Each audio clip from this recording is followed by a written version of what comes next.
Recruit প্রশিক্ষণের মূল লক্ষ্য হল একজন অসামরিক তরুণকে সৈনিক হিসেবে দায়িত্ব পালনের জন্য যোগ্য করে তোলা। 1 জানুয়ারি 2023 আমি 2023 সালে একটা সার্কুলার দেখে আর্মিতে অ্যাপ্লাই করি এবং অ্যাপ্লাই করার পর কিছুদিন পর 4টি আঙ্গিকে এই লক্ষ্য বাস্তবায়ন করা হয়। এগুলো হচ্ছে সামরিক প্রশিক্ষণ, অসামরিক শিক্ষা, চরিত্র গঠন ও সামাজিক রূপান্তর। তারপর 7ই আগস্ট 2023 সালে আমার কাছে মেসেজ আসে যে তোমাকে 8টার দিকে নাটোর কাদিরাবাদে উপস্থিত হতে হবে।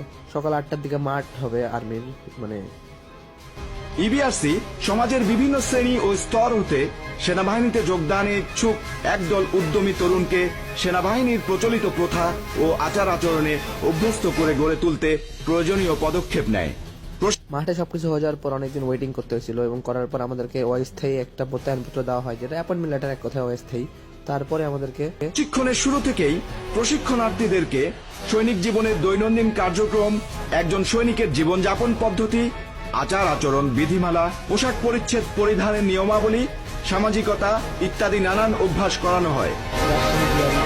ডাকা হয় আমাদেরকে অ্যাপয়েন্টমেন্ট লেটার দেওয়ার জন্য।